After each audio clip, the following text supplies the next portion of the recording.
Sign it tonight, or we go to court first thing Monday morning. My brother's fiancée slid the envelope across the table like she'd been rehearsing that move for weeks. Maybe she had. The paper inside was 43 pages long. I know because I counted every single one while she sat there watching me with that tight, patient smile she always wore whenever she thought she was winning. I set it back down without reading a word. How much? I asked. Kendall tilted her head like the question confused her. How much what? How much is my father's estate worth to you? Because I want to hear you actually say the number out loud. She glanced at my brother Tyler, who was staring at his coffee mug like it had answers in it. He didn't say anything. He never did when she was in the room. This isn't about money, Kendall said sweetly. This is about fairness. I almost laughed. I would have, if the past 8 months hadn't been so exhausting. My name is Sarah Calloway. I'm 30 years old. I grew up in a mid-sized town in Ohio, the older of 2 kids, and until 18 months ago, I would have described my family as ordinary in the best possible way. My father, Robert Calloway, was an electrician who spent 30 years building a small but real life, a paid-off house in the neighborhood where we grew up, a lake cabin 2 hours north that he'd renovated himself board by board, and a modest investment account he'd added to every single month since I was in middle school. He never talked about money like it was something to be proud of. He just quietly built things and took care of people. He passed away from a heart attack 14 months ago. He was 61 years old. He was the kind of man who deserved more time, and he didn't get it, and that's a fact I carry every single day. What I didn't expect was that grief would barely have time to settle before the complications started. Tyler is 4 years younger than me. We were close growing up in the way siblings are when they share a small house and the same parents and the same strange sense of humor. But somewhere in the last few years, things had shifted between us in ways I couldn't fully name. He became harder to reach, more defensive, more easily convinced that whatever was happening in his immediate life was more important than whatever was happening anywhere else. He met Kendall about 2 years before our father died. She was polished in a way that read as ambition if you were generous, and calculation if you were paying close attention. She had answers for everything, and she delivered them pleasantly, like a customer service representative who genuinely enjoyed her job. I never felt warmth from her. I felt management. Our father's will was straightforward. The house and the cabin were left equally to Tyler and me, with the instruction that if either of us wanted to sell our share, we had to offer it to the other first. The investment account, which had grown to just over $200,000, was split evenly. Everything was drafted clearly, witnessed properly, filed with his attorney. He had been careful. He had always been careful. For about 6 weeks after probate closed, everything was quiet. Then Tyler called to tell me that Kendall thought the division was unfair. Her reasoning, as he explained it, was that I had lived closer to our father in his final years, and therefore had received benefits. Tyler hadn't meals, help with errands, the kind of proximity that accumulates into something. She felt that proximity should be financially accounted for. She thought I should either accept a smaller share of the investment account or agree to let Tyler buy me out of the cabin at below market value. I sat with that for a long moment after we hung up. The reason I had lived closer to our father in his final years was because Tyler had moved to Denver for Kendall's job and stopped coming home more than once a year. The reason I had been there for meals and errands was because someone had to be. I had taken him to chemotherapy appointments for a cancer scare that turned out to be benign but terrifying anyway. I had been there when he had a minor fall down the porch steps and needed someone to drive him to urgent care. I had spent every holiday, every long weekend, every birthday in that house with him while Tyler sent gift cards and promised he'd visit soon. I didn't say any of that out loud. Not then. I just said I needed time to think. Over the next several months, the requests escalated.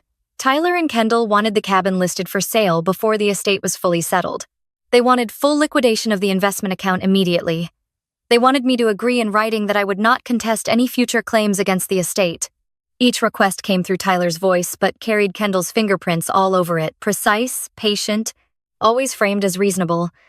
I consulted with my fiancé, Marcus, who works as a forensic accountant and financial analyst for a firm that handles corporate fraud cases. He looked over every document they sent me and said quietly that some of what was being asked of me sat in genuinely unusual legal territory. Don't sign anything, he told me. Not yet. I didn't. The call came on a Tuesday evening in early November. It was Tyler, and he sounded almost apologetic, which meant Kendall had coached him to sound that way. He said he wanted to start over. He said things had gotten tense, and that wasn't what either of them wanted. He said he and Kendall had been talking, and they both felt that a real conversation face-to-face, just family, no attorneys could help clear the air. He wanted to have dinner. He'd make a reservation at the new place downtown, the Italian one with the private dining room. He said Kendall wanted to apologize in person. I told him I appreciated that, and I asked if I could bring Marcus. There was a half-second pause. Then he said, of course. Absolutely, the more the better. That pause told me what I needed to know. I spent the next 2 days thinking carefully. Then I made a phone call of my own, not to an attorney, but to our father's neighbor, a retired family law judge named Helen Marsh, who had known our dad for over 20 years. She had been one of the witnesses on his will. She had also, as it turned out, been someone he'd confided in during the last year of his life. She told me some things that explained a great deal. Then I called Marcus and told him what I'd learned. He listened without interrupting. When I finished, he was quiet for a moment, and then he said, "Okay, here's what we're going to do." The restaurant was exactly as Tyler had described it. Private dining room, soft lighting, the kind of place that cost enough to signal seriousness without tipping into intimidation. Tyler and Kendall were already seated when Marcus and I arrived. Kendall had dressed up. She had a folder beside her plate, closed, positioned in a way that was clearly deliberate. Tyler stood to hug me. He smelled like the same cologne he'd worn since college. And for a second I felt the grief of everything that had happened between us sharply and suddenly, the way grief tends to ambush you when you're not prepared for it. We sat. A waiter appeared. We ordered drinks. For a few minutes, we made the kind of conversation that happens when people have things to say and are building towards saying them. Tyler asked about Marcus's work. Kendall mentioned a trip they were planning to Portugal. I asked about their apartment. It all floated on the surface of everything unspoken. Then Kendall rested her hand on the folder. "I'm really glad you both came tonight," she said. "I think a lot of the tension over the past few months has come from miscommunication, and I take some responsibility for that. I can be too direct sometimes." She smiled apologetically. Tyler nodded like this was a familiar and beloved confession. "We had some documents drafted," Kendall continued, opening the folder and sliding it across the table, "just as a starting point. Nothing has to be decided tonight. We just want to show that we're approaching this in good faith." I looked at the documents without touching them. The top page was a revised asset distribution agreement. My name and Tyler's name appeared throughout in a clean professional font. My share of the cabin had been reduced to 30%. My share of the investment account had been designated for a jointly managed fund with Tyler and Kendall listed as co-managers. I looked up at Kendall. "This isn't what we discussed," I said. "It's a conversation starter," she said pleasantly. "It's a significant reduction in what I was left. It's an equitable adjustment." She tilted her head. "Sarah, your father's assets were family assets. Tyler has just as much right to feel secure in his share." Tyler was looking at the table again. I noticed his jaw was tight. "Where's your attorney?" I asked. "We didn't bring anyone," Kendall said. Like Tyler said, this is a family conversation. I looked past her shoulder toward the far side of the dining room, where a low decorative screen partially divided the space. Past it, I could see the edge of a table. 2 men in jackets, documents in front of them, not eating. "Who are those men?" I asked. Kendall didn't turn around. "Some other guests, I imagine." "They've been here since before we arrived," Marcus said. He said it the way he says most things quietly, like he's making a note rather than an accusation. "And they're not eating." Kendall picked up her wine glass. "I really think we should focus on—" "They're her attorneys," Tyler said. The table went still. Tyler looked up from his coffee. His face had gone through something embarrassment maybe, or something closer to shame. "I'm sorry. They're here if you don't agree to sign tonight. That was the plan." Kendall set her glass down carefully. "Tyler, she should know," he said. He sounded tired. Marcus reached into the inside pocket of his jacket and set a small digital recorder on the table. The red light was already on. He had started it before we left the car. "Then, it's probably worth mentioning," he said, "that this conversation has been recorded since we sat down." Kendall's expression didn't change immediately. It took about 3 seconds. Then something moved through her eyes that I can only describe as recalibration, the mental reprocessing of every word she had said since we arrived. "You can't just—" she started. Ohio is a one-party consent state, Marcus said. One participant in the conversation needs to consent to recording. Sarah consented. The two men beyond the screen had apparently sensed the shift.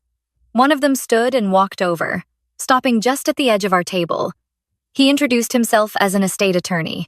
He said he was present at Kendall's request to facilitate the signing of an asset transfer agreement. His tone was professional and careful, and I could tell he was already beginning to understand that the situation was not what he'd been hired to walk into. "There's no signing happening tonight," Marcus said. "With respect," the attorney began, "the documents are entirely legal and I'm aware of what they contain." Marcus reached into the leather folio he'd brought and set 3 sheets of paper on the table. "What you may not be aware of is that the asset distribution your client is seeking to revise was established by a testamentary trust, not a standard probate proceeding. Modifications to a testamentary trust require approval from the court that administered it, not a signature over dinner. Attempting to obtain that signature through misrepresentation of the circumstances would constitute undue influence, which in Ohio is grounds for voiding any agreement obtained." The attorney looked at the documents. He looked at Marcus. "Are you an attorney?" "I'm a forensic accountant.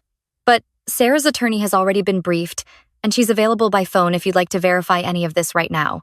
There was a pause that lasted a long time. "I think I need to speak with my client," the attorney said finally. He retreated toward his colleague.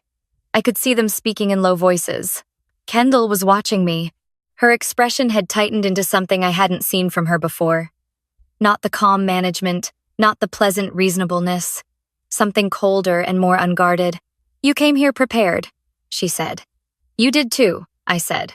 "The difference is, I wasn't pretending otherwise." Tyler made a sound that wasn't quite a word. I turned to him. "I need to tell you something, and I need you to actually hear it." He looked at me. "Before Dad died, he talked to Helen Marsh. You remember her, his neighbor, the judge?" He was worried, Tyler. He was worried about some of the conversations he'd had with Kendall. She'd been asking him questions about his estate plan, about who had power of attorney, about what would happen to his assets if he needed long-term care. I paused. He told Helen he felt like he was being mapped. Tyler's face changed. Helen kept notes. She kept them because Dad asked her to, just in case. Marcus and I spoke with her 2 days ago. I slid one of the sheets Marcus had set on the table toward my brother. This is a summary of what she documented. He didn't pick it up right away. He just stared at it. "She also told me," I said more quietly, "that Dad called her the week before he died and said he was thinking about revising his will to reduce Kendall's indirect access. He never got the chance." Tyler's hands were flat on the table. He wasn't moving. Kendall's voice came out harder than she probably intended. "Those are just the ramblings of an old woman who—" "Kendall." Tyler said her name like he was setting something down, like he was putting it somewhere he could look at it from a distance. She stopped. "How long?" he asked. He wasn't looking at me. He was looking at her. "Tyler, this is exactly what she wants. She's trying to— How long have you been planning this?" The question sat in the air. Kendall reached for her wine glass, realized it was empty, and set it back down. "I've been trying to protect our future. That's all I've ever done. Your sister got the better deal and she knows it, and I was the only one willing to say so. You told me the documents were just paperwork," Tyler said. "You told me we were coming to clear the air. The documents are paperwork. You brought attorneys, Kendall. You brought attorneys to my sister's birthday dinner and didn't tell me that was the plan." He finally looked up at her, and whatever he saw in her face seemed to settle something for him. "What else haven't you told me?" She didn't answer. The 2 attorneys, having conferred, came back to the table to let us know they were withdrawing for the evening and that their client should seek separate counsel before proceeding. They were polite about it, which I respected. They left quickly. Kendall stood up. She smoothed her jacket. She looked at me with an expression that had abandoned pleasantness entirely and arrived at something more honest, which was fury. "You think you've handled this," she said. "You haven't handled anything. Tyler and I will get what we're owed." "You're not owed anything from my father's estate," I said. "You weren't in his will. You're not family." She picked up her purse. She looked at Tyler for a long moment like she expected him to stand with her. He didn't. She walked out. We heard her heels on the restaurant floor, and then the sound of the front door. Tyler sat without moving for almost a minute. "I'm sorry," he said finally. "I know. I didn't know it had gone that far. I thought we were just pushing back on something that felt unfair. I didn't know she'd been talking to Dad. I didn't know about the attorneys until tonight. I believe you, I said. But Tyler, the things she was asking you to push for, you agreed to them. You signed your name to letters that accused me of manipulating Dad. You called me greedy. You told me I needed to accept less because I'd taken too much by being present. My voice stayed steady. I had decided it would. Those things came from her, but you said them. He nodded slowly. He didn't try to explain it away. What do you want to do? Marcus asked him. He was addressing Tyler directly now, and his voice had dropped the professional distance it had carried all evening. He sounded like himself, straightforward, not unkind. I don't know, Tyler said. What can I do? The estate is protected. Tonight didn't change anything legally. Marcus gathered the documents back into his folio. But if you want to address what Kendall was doing with your father, the questions she was asking, the access she was trying to build Helen Marsh's documentation is admissible. Depending on how this proceeds, there may be grounds for legal action against Kendall specifically. Tyler looked down at the summary sheet still on the table. He read it slowly. I watched his face while he did, and I watched the moment when he really understood what she had been doing, not just to me or to the estate, but to his father while his father was alive and frightened and dying. I want to pursue it, Tyler said. He said it quietly, but without hesitation. Over the following weeks, Marcus worked with our attorney to formalize the estate distribution exactly as our father had intended. The testamentary trust made it difficult for any further challenges to gain traction, and once Kendall's attorneys understood the documentation we had on hand, the challenges stopped coming. Kendall retained her own counsel and sent 2 letters through them, but both were focused on Tyler rather than the estate. Apparently their engagement had ended, and she had claims of her own to sort out with him. Our attorney reviewed them and advised Tyler to respond through proper channels, which he did. Helen Marsh agreed to provide a formal statement documenting her conversations with our father. It was used to file a report with the state's Adult Protective Services Division, flagging Kendall's pattern of behavior toward an elderly man with assets. We learned later that she had done something similar to another family 2 states over. I don't know the full outcome of that investigation. I know she was no longer in our lives, and that was enough for me to begin breathing normally again. The engagement party Tyler and Kendall had been planning for the spring, the invitations had already gone out, became instead a gathering Tyler held at our father's lake cabin in June. He called it a family reunion, which seemed both overly formal and exactly right. He'd driven up 2 weekends before to help me repair the dock our father had started replacing before he died. We worked for a day and a half without talking much, which is one of the best ways to repair something that isn't wood. About 30 people came. Aunts and cousins I hadn't seen since the funeral. Our father's old coworkers. Helen Marsh, who arrived in a rain jacket and sensible shoes and ate 2 helpings of potato salad. My best friend from college. Marcus's parents, who had grown genuinely fond of the cabin after a weekend visit in March. At some point in the late afternoon, when the light was going gold over the water and somebody's kids were racing along the dock, Tyler came and stood beside me on the grass. I keep thinking about something Dad used to say, he said. He was watching the water.